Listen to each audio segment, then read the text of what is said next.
My name is Greg, as they said, and we are in John chapter 8, verse 12 this morning. Jesus says to the people, I am the light of the world. Whoever follows me will never walk in darkness, but will have the light of life. Right off the bat, we have humming in the microphone. Right off the bat, Jesus says something bold. And when I found out that I was preaching a long time ago, I couldn't get over the fact that that's a bold statement to make. I am the light of the world.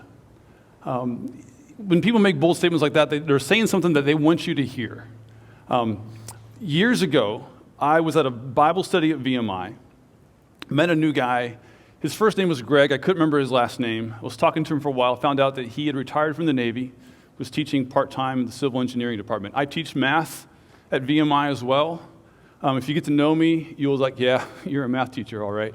And I was like, oh, he was a real nice guy. And so later on, I was talking to another friend of mine named Matt, who teaches, colleague. He's a guy I know from work. His name is Matt. He was sitting over there, and now he's teaching kids over there. And I said, hey, I met a guy named Greg.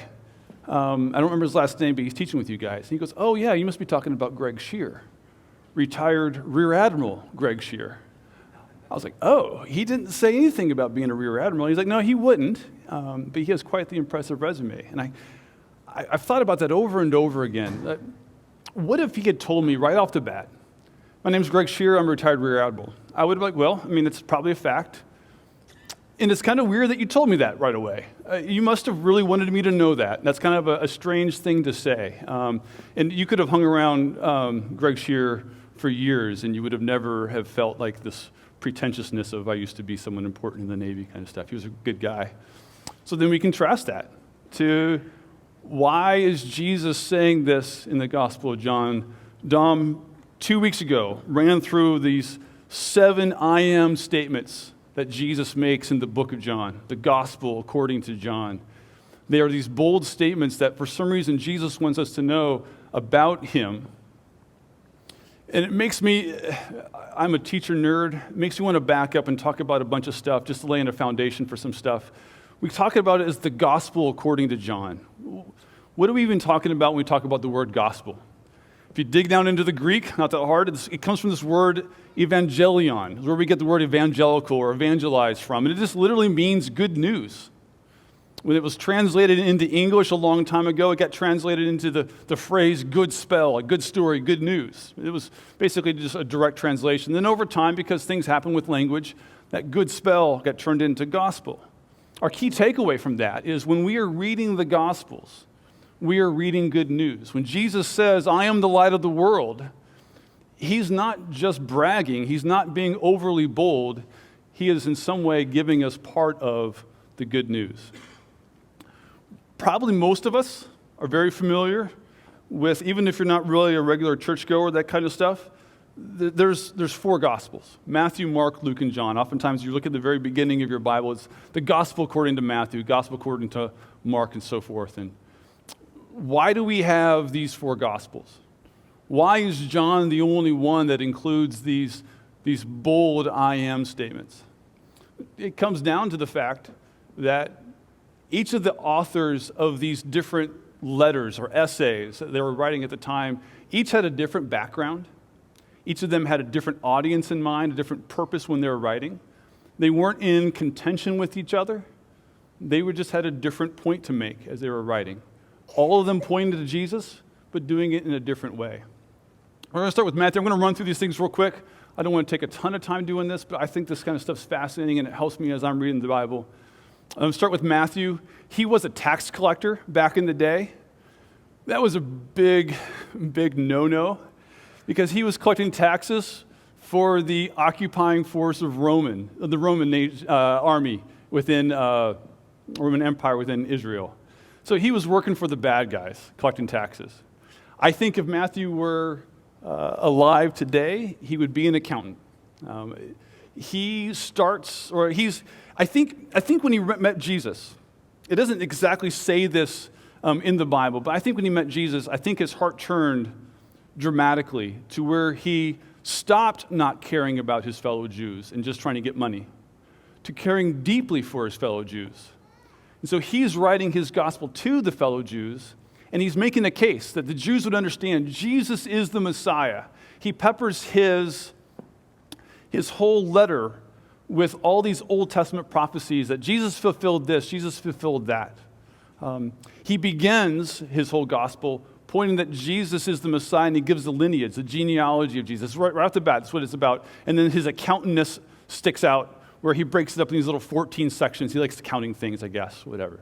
The gospel, according to Matthew, is full of sermons, parables, miracles, conversations. It's a great place to start. If you want to read about Jesus, start in Matthew. It's a great place to start.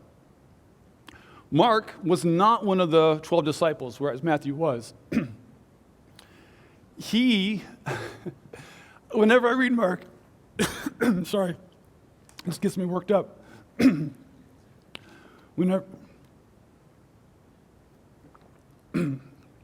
try again.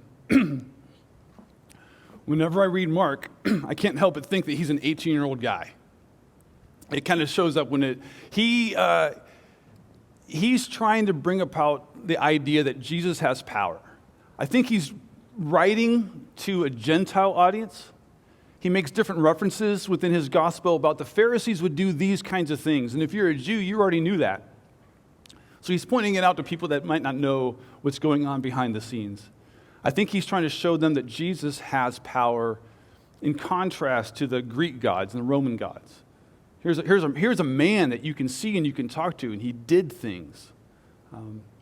Mark just jumps right into stuff. Mark jumps in saying, there was this guy named John. He was baptizing people. He baptized Jesus, and then Jesus went on and did a bunch of cool stuff. I mean, it really fast. He just jumps into it.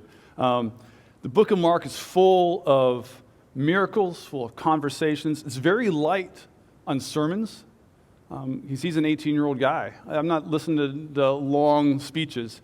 There's a good sense that tradition says that Mark followed Peter around a lot. He probably got a lot of his information about Jesus through Peter, and we know a lot about Peter, and probably just then these highlights got peppered into Mark that stuck with him. Mark's also a great place to start if you want to learn about Jesus. It's a good gospel. Then we get to Luke. Luke is a physician. I think, and this is just me, it might be good for you, maybe not, I don't know. When I think of Luke, I think of him as a British historian today. Like this guy sitting in this wingback chair next to a fire, holding a pipe. I kind of think of C.S. Lewis. And then I know, actually, C.S. Lewis wasn't a historian. I know, whatever, but that's what I think of when I think of Luke. His purpose, he's actually writing to a guy named Theophilus. Like in the first or second verse, he says, I decided to write for you, most excellent Theophilus, a reliable account of who Jesus is and what he did. And he's not dissing the other gospels. He's just saying, I took it upon myself to verify a bunch of stuff. He's like a historian. He begins with Jesus, actually with Jesus' mom, actually with Jesus' mom's cousin. He's going to back up far. Let me tell you about Elizabeth, and she gives birth to John the Baptist, and then Mary comes into the scene, and finally the genealogy comes in Luke 2 instead of like right away where Matthew does. The book of Luke is very similar to the book of Matthew in my mind. It again is full of sermons and parables and miracles, conversations. It's a great place to start if you want to learn about Jesus. And then we get to our book that we've been studying for a while now. John was a fisherman. I think he was probably a fisherman because that's what his dad did, and that's what his daddy's dad did, and that kind of stuff. I think if John were alive today, he would be a philosopher or a poet. He likes flowery language, imagery. He is writing, I think, just to prove that Jesus is God. Early on in towards the end of it, he does write, these things are written that you might believe that Jesus is the Messiah, the Son of God, and that by believing, you may have life in his name. That was his purpose in doing all these things. He's showing that Jesus is God. He seems to be less interested in telling you about the things that Jesus did and telling you a lot more about who Jesus was. And he uses Jesus' words for that. The book of John is very light on miracles, very light on parables, full of conversations where people are asking Jesus questions. Jesus responds. You learn a lot from just Jesus' own words. And then about the last half of his letter is dedicated to all the events leading right up to crucifixion, that week of Passover and whatnot. He spends a lot of time there. I have heard from various sources that the book of John is a great place to start if you want to learn about Jesus. I personally find John difficult.